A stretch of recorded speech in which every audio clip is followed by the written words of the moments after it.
No niin, terve, se on Sakari taas tässä. Tänään ollaankin vähän erikoisemmassa paikassa. Tää onkin oikein mukava paikka olla itselle. Oikein tuttu paikka, täältä on kiva tehdä kanavointia. Täällä on tänään myös vähän yleisöä, että saadaan vähän tukea tähän muidenkin puolesta. Mutta ilman tässä kummempia löpisemättä, mennäänpä suoraan asiaan ja katsotaan, mitä meidän oppaat tällä kertaa tuo meille tähän hetkeen tähän paikkaan.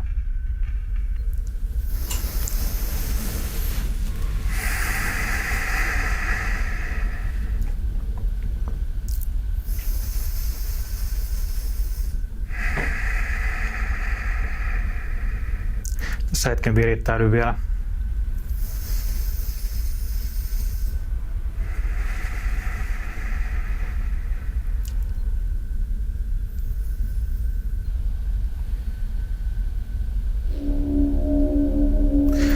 Me, jotka nyt Sakarin kautta puhumme, edustamme Siriuslaista 12 kollektiive. Tuomme taas tässä hetkessä tietoa Siriuslaista lähteessä, koska se sillä tavalla edustaa tällä hetkellä kuulijoille, kaikille, jotka tämän videon nyt kuulevat, sellaista energiaa, joka palvelee heitä korkeammalla parhaalla mahdollisella tavalla.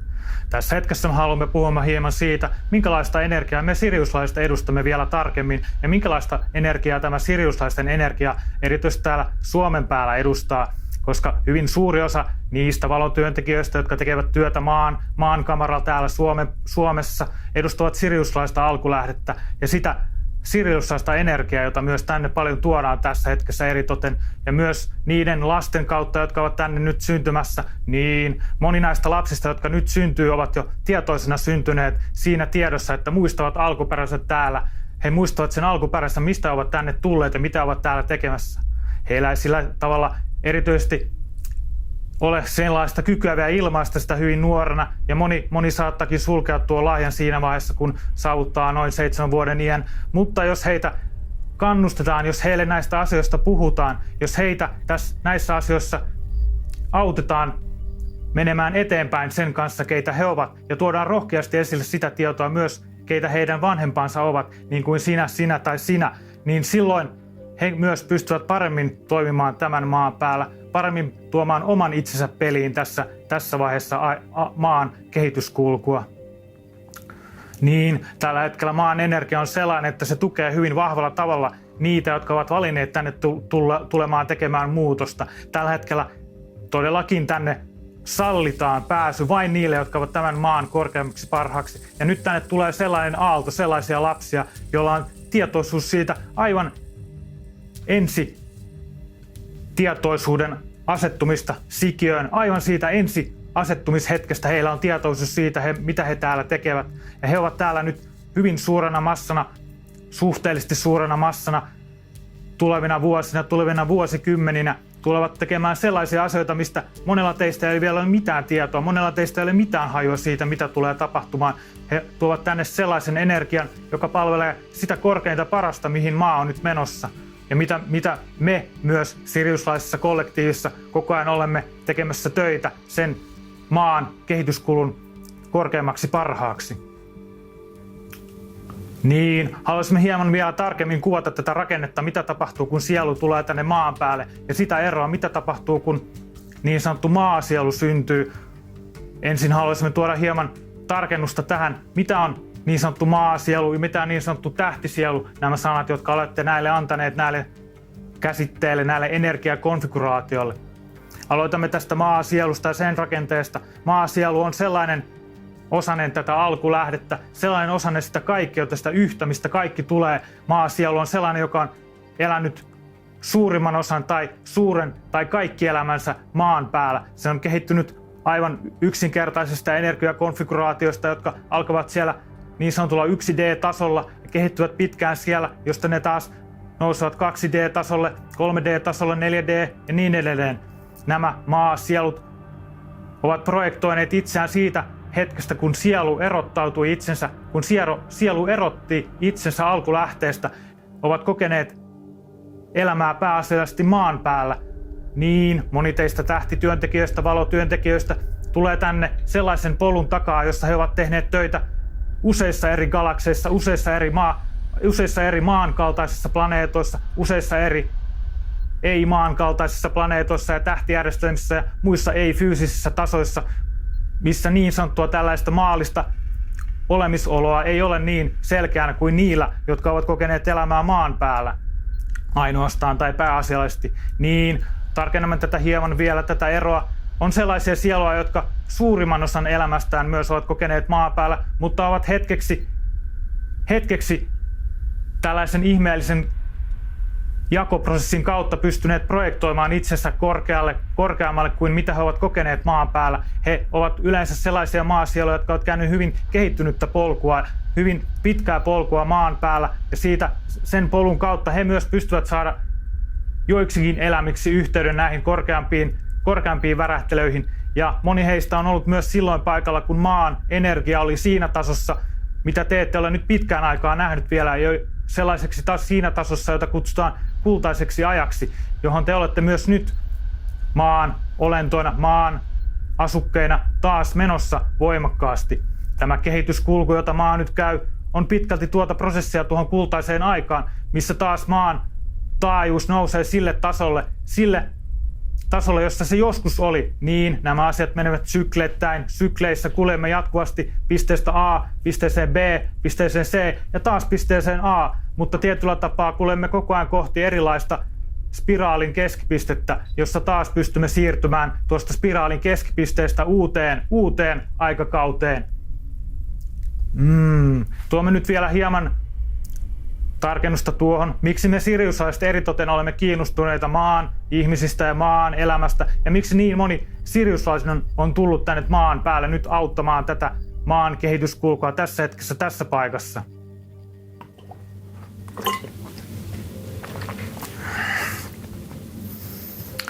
Me olimme silloin läsnä, kun tänne maan päälle ihmissiemen astutettiin, kun ihmiset tänne tuotiin. Me olimme läsnä siinä luomisprosessissa, kun maan ihmisen olomuoto tuotiin lyyralaisesta olomuodosta ja siihen liitettiin pleiadialaista, siriuslaista, osaltaan myös arctulusraista energiaa.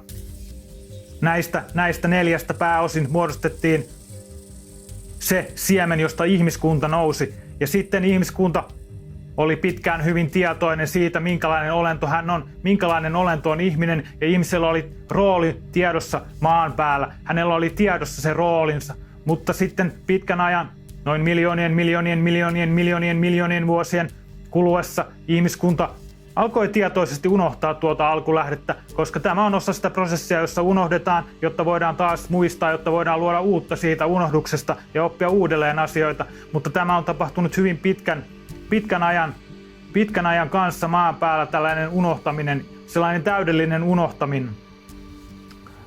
Ja moni on tämän unohtamisen takia, se on sillä tavalla myös osaltaan täysin tarkoituksellista unohtaa, jotta voi kokea täydellisesti sitä, mitä on olla irti siitä alkulähteestä, mitä on olla erillinen yhteydestä ykseyteen, mitä on olla rikkoutunut jopa monella tapaa siitä ykseydestä.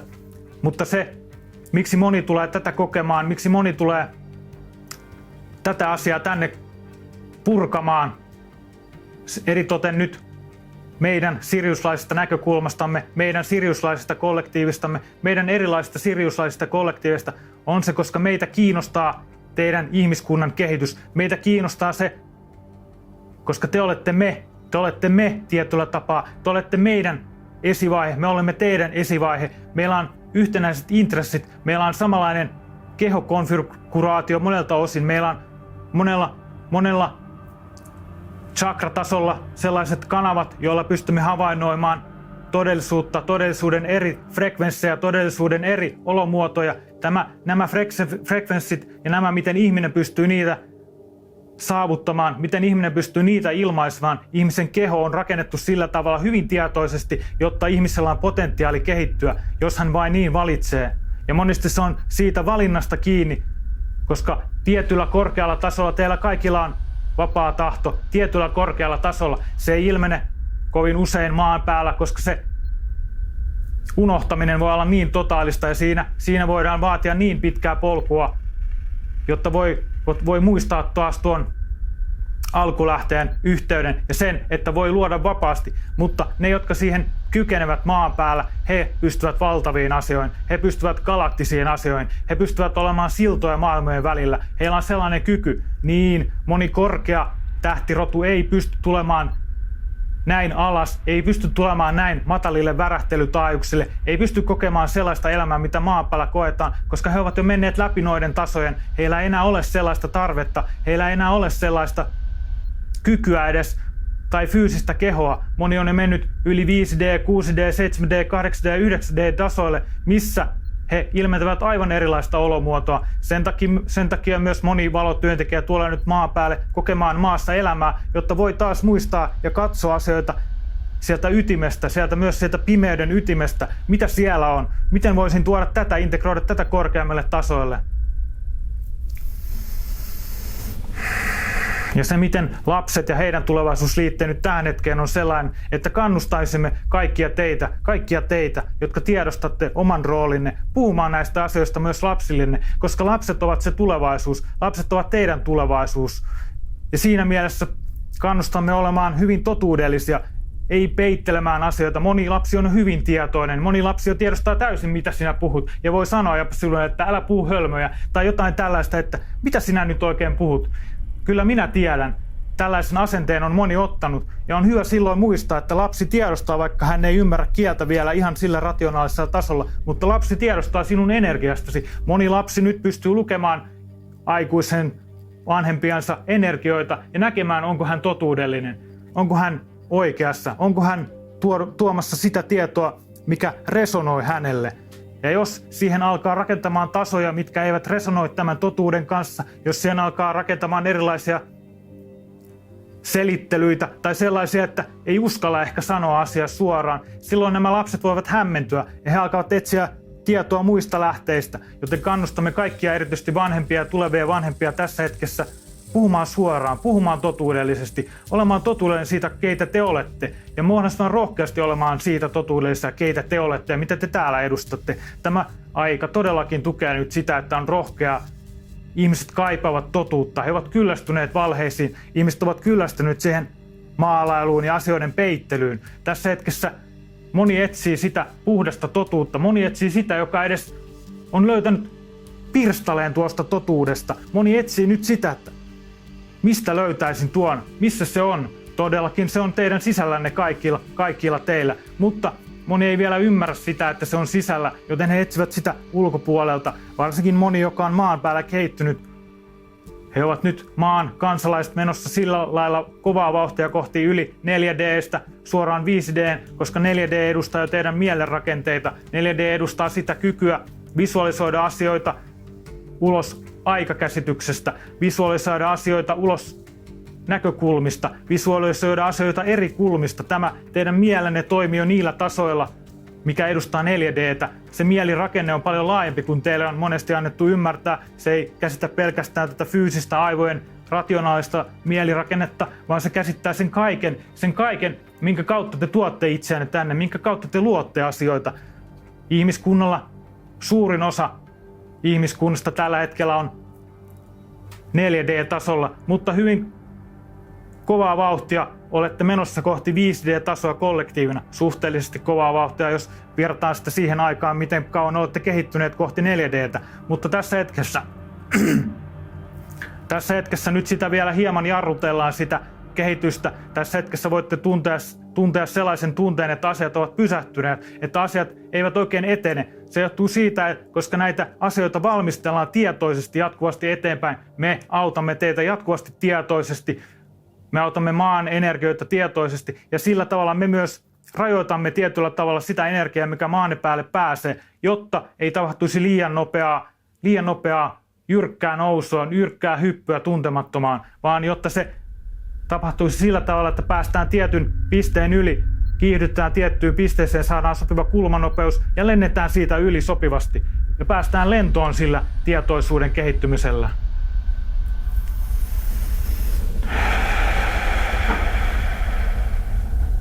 Tämä nyt riittää tästä aiheesta tähän hetkeen. Kannustamme vielä rohkeasti olemaan omia itseänne, vaikka se pelottaisikin. Kohdatkaa tuo pelko, se auttaa teitä kohtaamaan oman itsenne jokaisessa hetkessä, jokaisessa paikassa. Kiitos. Me olemme siriuslaiset.